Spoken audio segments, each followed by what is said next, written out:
Paulo Contis nagsalita na sa isyong hiwalay na sila ni Yen Santos. Anyari?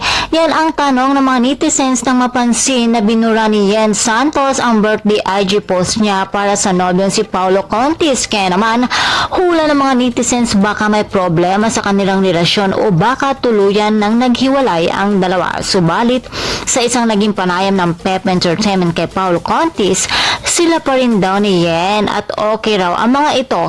Mas gusto daw nila ang tahimik lamang.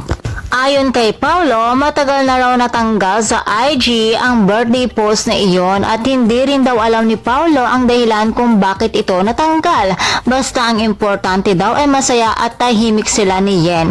Hindi na rin daw bago sa kanila ang mga bashers, haters at fake news. And for more showbiz update, please don't forget to like, share, and subscribe my channel. Thank you for watching.